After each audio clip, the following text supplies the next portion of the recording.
The quiet city of Petersburg, Russia, was rocked to its core in 2015 when the police made a chilling discovery. This case earned an elderly woman the infamous title of the Killer Granny. Now you might be wondering, who could possibly fit such a terrifying nickname? Meet Tamara Samsonova. How did she go unnoticed for decades? Let's dive into the twisted mind and dark deeds of Tamara. Buckle up, because this one is a ride.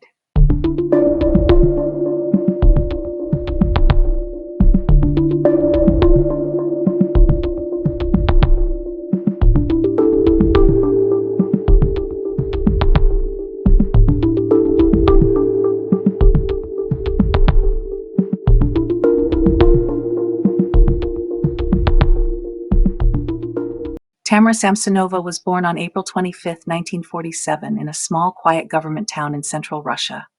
It wasn't a big city. Only about 20,000 people lived there at the time. After graduating high school, Tamara made a bold move, literally. She packed her bags and traveled 14 hours across the country to Moscow to attend college at Moscow State Linguistic University.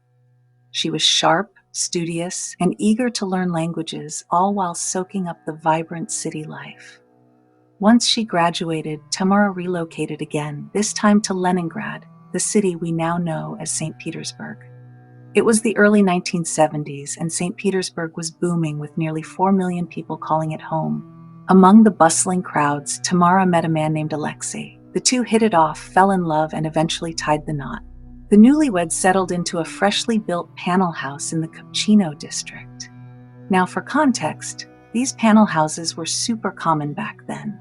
Low-cost, quickly constructed apartment blocks that popped up all over the Soviet Union after World War II to house the growing population. Tamara also landed a job as a travel agent, putting her linguistics degree to good use. She was a natural, charming, multilingual, and excellent with people. Her career later took her to the prestigious Grand Hotel Europe, a swanky establishment frequented by foreign visitors. She thrived there, working for 16 years before eventually retiring. In 2000, Tamara's husband Alexei mysteriously vanished. The couple had been married for over 30 years, and suddenly he was just gone. Tamara went to the police and filed a missing person report, but nothing came of it. No leads, no evidence, no sign of Alexei. 15 years later, Tamara decides to approach the authorities again.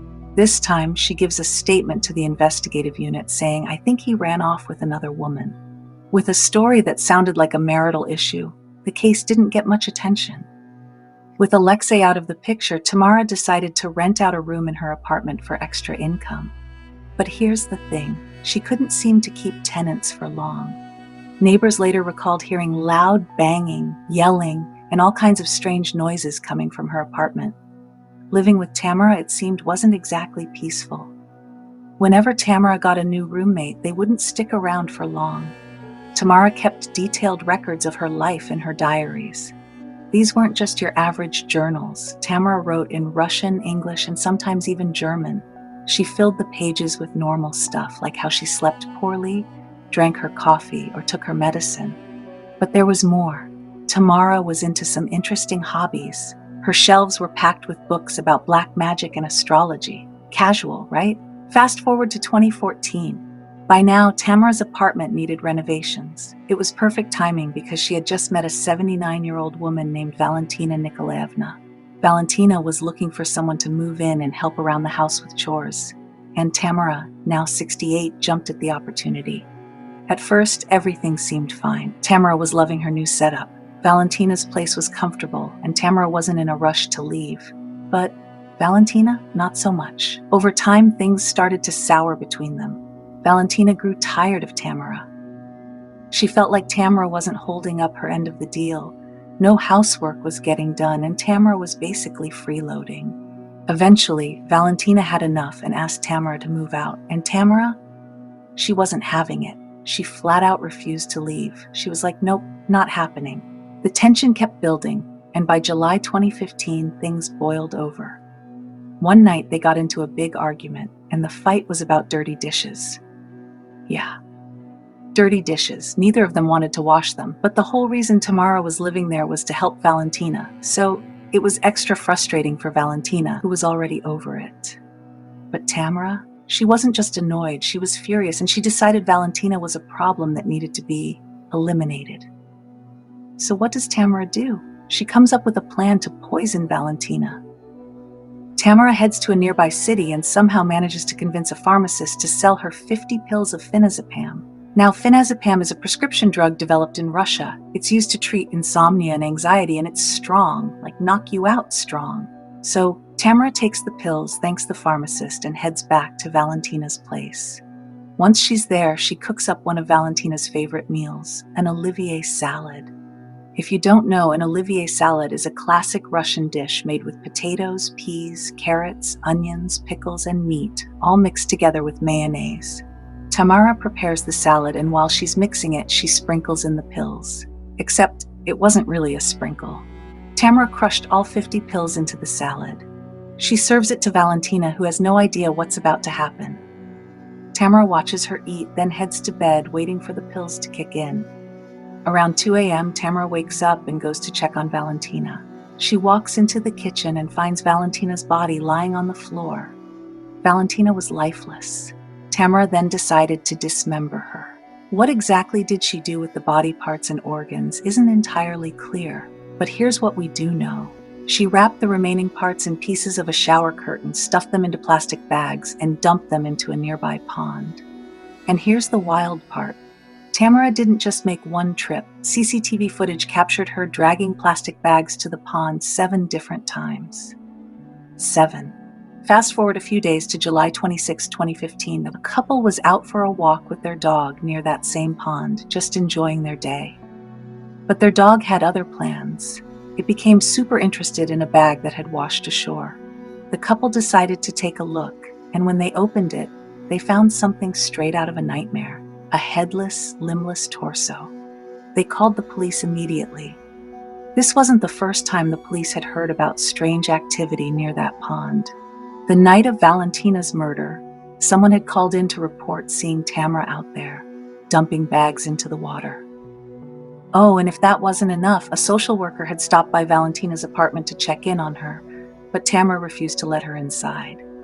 So yeah, things were unraveling fast. The police showed up, started questioning neighbors, and realized nobody had seen Valentina in days. They searched the pond and collected all the bags, and within 1 day, they were able to confirm that the remains belonged to Valentina. The police head straight to Valentina's apartment. They knock on the door, and guess who answers? Tamara. She opens the door, all calm and welcoming, like, "Oh, hi, come on in." Once inside, the investigators start noticing things. There's blood in the kitchen and bathroom, and the shower curtain torn off completely. At this point, the police confront Tamara, and she doesn't even try to deny it. She straight up says, "Okay, you got me." Like no hesitation. She casually admits, "I murdered Valentina." The officers arrest her right then and there. When the police questioned her later, she casually explained that she did everything right there in the kitchen because Valentina was too heavy to carry into the bathroom. Yeah, just let that sink in for a second. Once in custody, Tamara spills everything, how they fought over the dishes, how she bought the pills, and how she put all 50 pills in the salad. And while investigators are searching Valentina's apartment, they come across something that changes everything. Tamara's diary. At first glance, it seems like a normal journal filled with songs and poetry. But as they dig deeper, they realize this is no ordinary diary. It's basically a handwritten confession book that had her detailed crimes written in 3 different languages. And the confessions weren't just about Valentina. No, this diary suggested that Valentina was far from her first victim. It was a treasure trove of evidence, and investigators were left asking themselves just how many more victims were there. Let's talk about Tamara's roommates. According to her diary, some of them didn't just move out, they became victims. One of the earliest names she mentioned was a tenant named Volodya. She wrote in chilling detail about how she killed him, dismembered his body in the bathroom, and then dumped the pieces in plastic bags across different districts. There was another entry about a 44-year-old man named Sergei Punin. They apparently got into some kind of argument, and Tamara decided the only solution was murder. She dismembered him too, scattered his body parts in plastic bags all over the neighborhood, and went on with her life. In 2003, police actually found a headless, armless, and legless torso of a man on the same street Tamara wrote about in her diary. But at the time, the case went cold. Once they read her diary and saw her detailed descriptions, even down to the man's tattoos, the pieces just clicked. After her arrest, police found even more damning evidence in Tamara's apartment, like Sergei's business card and traces of his blood. So yeah, if there were any doubts, those were gone now. But then things got even weirder. Her diary included some seriously disturbing entries that suggested she might have eaten parts of her victims. Yeah, allegedly, Tamara had a thing for cutting out lungs, legs, and even parts of her victims' heads and eating them. While there wasn't any physical evidence to confirm this, Tamara herself told the police that those diary entries were real. According to her, she would eat certain parts before disposing of the rest. I mean, at this point, it wasn't just about solving murders anymore. The investigators were now staring into the mind of someone completely unhinged. It's now July 29, 2015, and Tamara is brought to the District Court of St. Petersburg. They literally put her in a cage inside the courtroom. In that situation, Tamara turned to the journalists in the room and told them, "I knew this day would come. It's such a disgrace that the whole city will know what I did." And as if that wasn't unsettling enough, she added something that left everyone confused. She claimed she was being haunted by a maniac who forced her to kill. Now, what does that even mean? Was she hearing voices? Was she trying to shift blame onto some imaginary figure? She didn't clarify, so people were left guessing. But honestly, her behavior in court wasn't helping her case. Most of the time, she'd sit there with her head in her hands, and then there were other moments when she'd start crying. Sometimes she'd switch it up entirely. One second, she's emotional, and the next, she's flirting with the media. I'm not kidding, she was blowing kisses, fixing her hair, trying to act all cute. And then out of nowhere, she'd act like she didn't even know where she was. People in the courtroom were like, "Wait, is she faking this? What's going on?" Tamara told the judge that all the murders were deliberate, and that she'd been preparing for this moment for the past 10 years. And that with Valentina's murder, she was finally ready to close the chapter. She straight up told the judge that she was guilty and said she deserved the punishment.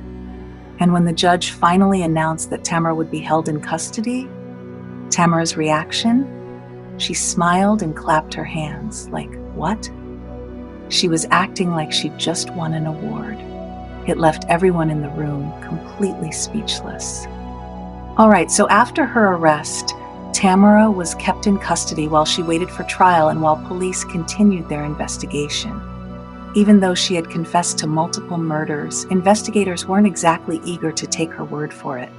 I mean, this woman would say one thing and then immediately contradict herself. She told police at one point that she was a famous actress and a graduate of a prestigious school. Then she flipped the story, claiming she worked at one of the city's most well-known hotels. So yeah, piecing together the truth was a challenge. But the police weren't starting from scratch. They had CCTV footage of Tamara dragging bags to the pond. 7 trips, remember? They also had footage of her carrying a saucepan, which they believed contained Valentina's hands and head.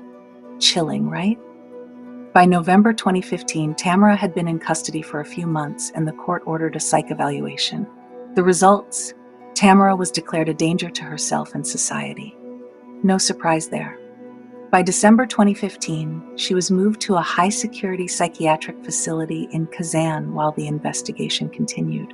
During this time, police started interviewing people close to Tamara, family, neighbors, friends. And let me tell you, the stories they heard were wild. Apparently, Tamara had this habit of bragging that one day she'd be famous. Like she fully believed she was destined for infamy. One of her neighbors, who'd known her for over 15 years, told investigators that Tamara was obsessed with Andrei Chikatilo, a notorious serial killer who murdered and ate over 50 women from the late 70s to the 90s. Tamara knew all the details about him. Oh, and that same neighbor also revealed that Tamara once borrowed their hacksaw and never gave it back. Investigators also discovered that Tamara had been in and out of mental institutions at least 3 times over the past 15 years. She was reportedly diagnosed with schizophrenia, which could explain her claims of being haunted by a maniac. And get this, one of her old school friends told police that Tamara had confessed to killing her own mother-in-law. When the friend considered reporting her, Tamara threatened her, saying, "If you tell anyone, I'll cut you up into pieces and feed you to the dogs. Don't make me angry." While all this was coming to light, Tamara was officially diagnosed with paranoid schizophrenia at the psychiatric hospital. The court ruled that she was unfit to stand trial and ordered her to remain in the high-security mental institution for the rest of her life, under constant supervision. As for the full extent of her crimes, we may never know.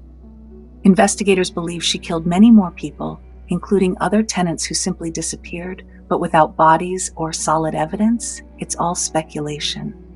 They even suspect she killed and dismembered her husband, Alexei, but again, no body, no confirmation. And that's where the story ends for now. As of today, Tamara Samsonova is alive at 77 years old, spending her days in a high-security psychiatric prison. So what do you guys think? What could have possibly driven Tamara to commit these horrific acts?